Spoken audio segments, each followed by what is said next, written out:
Shalom, marilah kita berdoa. Bapa dalam kerajaan sorga, syukur kami ucapkan kepadamu atas segala penyertaan-Mu hingga pada saat ini dalam kehidupan kami. Tuhan, kami akan mendengarkan firman-Mu, berfirmanlah Engkau Tuhan, sebab kami telah siap untuk mendengarkannya. Dalam Putra-Mu Yesus Kristus kami berdoa dan memohon ampun atas segala dosa pelanggaran kami. Amin. Firman Tuhan bagi kita pada saat ini tertulis dalam kitab Mazmur pasal 4 ayat 1 sampai ayat yang ke-9. Beginilah bunyi firman Tuhan. Untuk pemimpin biduan, dengan permainan kecapi, Mazmur Daud.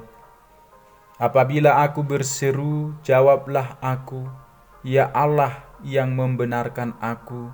Di dalam kesesakan Engkau memberi kelegaan kepadaku. Kasihanilah aku dan dengarkanlah doaku. Hai orang-orang, berapa lama lagi kemuliaanku dinodai? Berapa lama lagi kamu mencintai yang sia-sia dan mencari kebohongan? Ketahuilah bahwa Tuhan telah memilih baginya seorang yang dikasihinya. Tuhan mendengarkan apabila aku berseru kepadanya. Biarlah kamu marah, tetapi jangan berbuat dosa. Berkata-katalah dalam hatimu di tempat tidurmu, tetapi tetaplah diam. Persembahkanlah korban yang benar dan percayalah kepada Tuhan.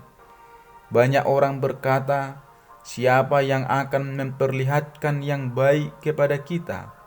Biarlah cahaya wajah-Mu menyinari kami, ya Tuhan. Engkau telah memberikan sukacita kepadaku, lebih banyak daripada mereka ketika mereka kelimpahan gandum dan anggur. Dengan tenteram aku mau membaringkan diri, lalu segera tidur. Sebab hanya Engkaulah, ya Tuhan, yang membiarkan aku diam dengan aman. Demikian pembacaan firman Tuhan. Topik firman Tuhan ini, cahaya wajah Tuhan menyinari kita. Saudara-saudari sekalian, melalui nas firman Tuhan ini taulah kita bahwa Daud setelah menulis Mazmur ini melalui pewahyuan ilahi supaya digunakan jemaat, meneruskannya kepada pemimpin musik atau pemimpin biduan, yaitu orang yang memimpin ibadah itu. Hal ini sesuai dengan ketetapan ilahi ketika itu, saat Mazmur dinyanyikan dalam ibadah, dan pemimpin biduan itu sangat berperan besar dalam menjalankan kegiatan bermazmur dalam ibadah. Di dalam nats khotbah ini Daud mengadu kepada Allah. Apabila ia berseru, kiranya Allah menjawabnya, menerima pujian pemujaannya, mengabulkan permohonan-permohonannya. Dalam seruannya lebih lanjut ia mengatakan, Engkaulah Allah yang membenarkan aku, Allah yang menciptakan sifat-sifat benar dalam diri Daud, yang dengan anugerah telah mengerjakan apa yang baik dalam dirinya, dan telah menjadikannya sebagai orang benar. Allah yang membela perkaranya yang benar, yang melindungi ketidakbersalahannya yang ditindas. Jadi apabila manusia menghukum kita secara tidak adil, inilah yang menjadi penghiburan kita. Allah lah yang membenarkan. Dialah Allah yang membenarkan orang-orang yang percaya kepadanya. Daud dalam kesesakannya dulu, Allah memberi kelegaan kepadanya, melapangkan hatinya dengan sukacita dan penghiburan yang kudus saat hatinya sesak, melegakan dengan membawanya keluar dari kesesakan-kesesakannya. Oleh sebab itu sekarang Daud berkata, ya Tuhan, kasihanilah aku dan dengarkanlah doaku. Dalam hal ini saudara-saudari sekalian, pengalaman akan kebaikan Allah bagi kita saat Dia melegakan kita dari kesesakan bukan saja menjadi dorongan yang besar bagi iman dan pengharapan kita akan masa depan, tetapi juga merupakan seruan yang baik yang bisa kita sampaikan kepada Allah saat berdoa. Dalam ayat 3 Daud kemudian berbicara kepada anak-anak manusia untuk meyakinkan dan mempertobatkan mereka yang masih merupakan orang-orang asing bagi Allah. Daud berusaha meyakinkan mereka betapa bodohnya ketidaksalehan mereka itu. Bahkan dalam ayat 3 ini menunjukkan Allah melalui si pemazmur di sini berbantah dengan orang-orang berdosa agar mereka bertobat, yang terus mengabaikan Allah dan tidak mau menyembah Dia, atau yang terus saja menghina kerajaan Kristus dan pemerintahannya. Kiranya anak-anak manusia mempertimbangkan dan menunjukkan diri mereka sendiri sebagai manusia yang menghormati penciptanya dan yang tidak menodai kemuliaannya, yang tidak mencemarkan nama Allah yang kudus, tidak mencemooh firman dan ketetapan-ketetapannya, dan perbuatan-perbuatannya tidak menyangkal Allah, bahkan dengan harapan tidak lagi berbuat curang terhadap dirinya sendiri, sebab mereka mencintai yang sia-sia dan mencari kebohongan, atau apa yang merupakan sebuah dusta. Hati mereka terlekat pada apa yang terbukti sebagai kesia-siaan dan kebohongan belaka. Mereka menyenangkan diri dengan kenikmatan-kenikmatan jasmani dan menjadikan kekayaan dunia ini sebagai bagian mereka. Semua hal ini akan mengelabui mereka dan dengan demikian menghancurkan mereka. Saudara-saudari sekalian, Daud dalam ayat 4 menunjukkan kepada mereka kebaikan khusus yang disediakan Allah bagi orang-orang benar, perlindungan khusus yang menaungi mereka, dan hak-hak istimewa yang mereka dapatkan. Sebagai alasan mengapa orang-orang jahat tidak boleh menentang atau menganiaya orang saleh atau berencana menindasnya, mereka sendiri yang akan tertimpa bahaya jika mereka melakukannya. Bahkan pada umumnya dianggap dalam ayat 4 ini bahwa Daud berbicara tentang pengangkatannya sendiri ke tahta. Dialah orang yang dikasihi Allah dan yang telah dipilih Tuhan untuk menerima kehormatan itu, dan ia tidak merampasnya atau menganggapnya sebagai miliknya sendiri. Oleh sebab itu, perlawanan yang mereka lakukan terhadapnya dan terhadap pengangkatannya itu sangatlah jahat. Dengan berbuat demikian, mereka berperang melawan Allah, dan peperangan ini akan sia-sia saja dan tidak akan berhasil bagi mereka. Dengan cara yang serupa, Allah telah memilih Tuhan Yesus bagi dirinya sendiri, Sang penuh rahmat itu, dan orang-orang yang berusaha menghalang-halangi pengangkatan Tuhan Yesus itu pasti akan tersandung, sebab Bapa selalu mendengarkannya. Allah juga akan menjaga umatnya yang dikuduskannya bagi dirinya sebagai umat kepunyaannya sendiri. Orang-orang saleh yang dikasihi Allah adalah orang-orang yang telah dipilih dan dimeteraikannya. Ia mengenal orang-orang kepunyaannya.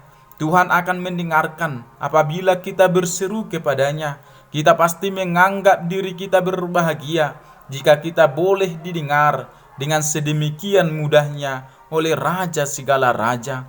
Marilah kita sadar akan hal ini dan meninggalkan semua kesia-siaan yang mengelabui itu demi kelepasan bagi diri kita sendiri. Daud juga memperingatkan orang-orang atau yang di sekelilingnya akan dosa dan menasihati mereka agar takut dan menimbang-nimbang sendiri untuk meninggalkan perbuatan dosa. Salah satu obat penawar yang baik untuk melawan dosa adalah takut akan Allah.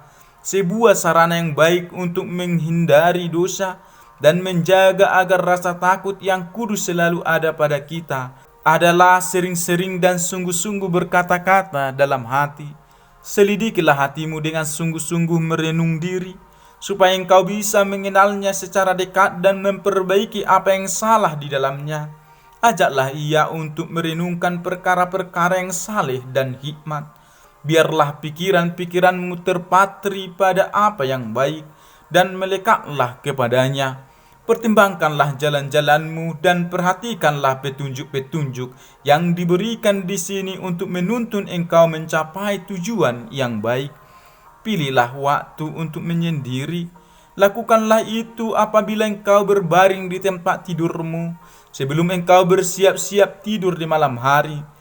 Selidikilah hati nuranimu, apa yang telah engkau perbuat pada hari itu, khususnya kesalahan-kesalahan yang engkau lakukan, dan bertobatlah.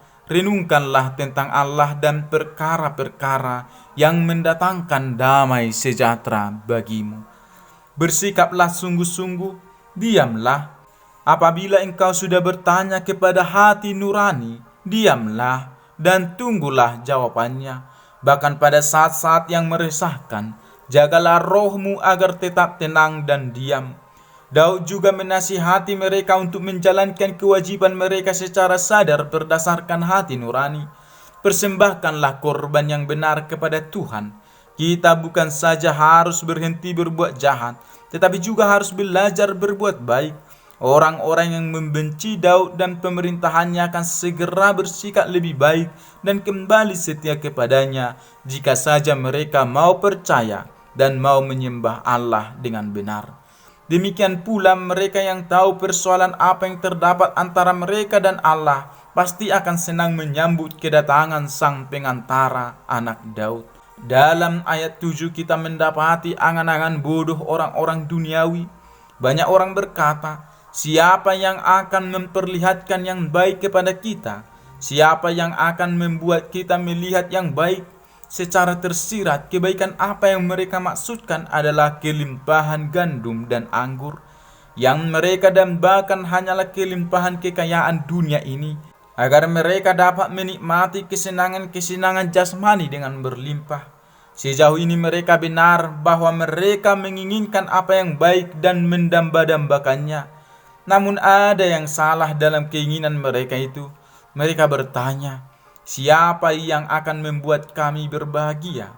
Tetapi mereka tidak datang kepada Allah, satu-satunya yang dapat membuat mereka berbahagia. Karena itulah mereka membuka diri pada nasihat-nasihat yang jahat, lebih memilih bersandar kepada yang lain daripada kepada Allah, sebab mereka rela hidup tanpa Dia. Berbanding terbalik dari itu semua, pilihan bijak yang dibuat oleh orang-orang saleh, Daud dan sedikit orang saleh yang setia kepadanya menjauhkan diri dari keinginan itu dan bergabung di dalam doa ini.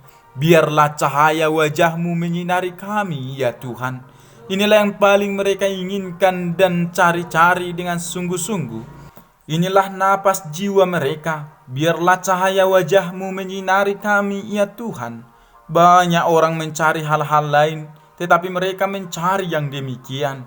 Orang-orang baik seperti halnya oleh perbuatan-perbuatan mereka, demikian pula mereka dibedakan oleh doa-doa mereka, bukan karena panjang dan bahasanya, melainkan karena iman dan kesungguhannya. Dan tidak ada sukacita yang dapat dibandingkan dengan apa yang dirasakan oleh jiwa-jiwa mulia yang mengalami perkenan ilahi. Sukacita karena panen pun tidak, sekalipun panen berlimpah, ketika gandum dan anggur berlipat ganda. Sukacita yang sejati adalah pemberian Allah, tidak seperti yang diberikan oleh dunia. Tidak beralasanlah bagi orang-orang kudus untuk iri hati dengan kegembiraan dan keriangan orang-orang duniawi yang fana itu. Inilah yang orang-orang kudus andalkan sepenuhnya, dan dalam keyakinan ini mereka selalu merasa tenang. Ia membaringkan diri lalu tidur, dan demikianlah ia akan terus melakukannya, mau membaringkan diri karena telah yakin akan kebaikan Allah dengan tentram dan dengan gembira hati seperti orang-orang yang melimpah gandum dan anggurnya, yang berbaring seperti Boas di tempat pengirikannya di ujung timbunan jelai, di mana ia tidur di sana ketika hatinya gembira. Boleh kita lihat saudara-saudari sekalian di dalam kitab Rut pasal 3 ayat 7. Demikianlah hanya Tuhanlah yang membiarkan Daud diam dengan aman sebab Allah besertanya. Tuhan saja sudah cukup untuk melindunginya jika cahaya wajah Allah menyinarinya. Demikianlah orang percaya yang takut akan Tuhan. Ia dapat menikmati dirinya sendiri, jiwanya kembali kepada Allah dan diam di dalam Dia sebagai tempat perhentiannya. Karena itulah ia membaringkan dirinya dan tidur dengan tentram. Ia mendapatkan apa yang diinginkannya, dan ia yakin tidak ada yang dapat mencelakakan dia. Ia tidak takut terhadap gangguan musuh-musuhnya. Ia tidur dengan tenang dan merasa sangat aman karena Allah akan selalu menjaganya. Dengan hati kudus marilah kita mempercayakan diri dan segala perkara kita ke dalam bimbingan dan pemeliharaan ilahi. Hendaklah hati kita menjadi tenang bahwa semuanya akan bekerja demi kebaikan kita jika kita tetap menjaga diri kita di dalam kasih Allah. Amin. Marilah kita berdoa. Bapa di dalam surga, kami telah mendengarkan firman-Mu. Kuatkan kami Tuhan untuk melakukannya. Tuntun kami dalam roh-Mu untuk melakukan yang sesuai dengan firman-Mu. Tuhan, berkati kami pribadi lepas pribadi. Lindungi kami Tuhan, beserta keluarga kami, saudara-saudara kami. Ampuni kami Tuhan atas segala keberdosan kami. Dalam Putra-Mu Yesus Kristus kami berdoa kepadamu. Amin. Salam sejahtera bagi kita semuanya. Shalom.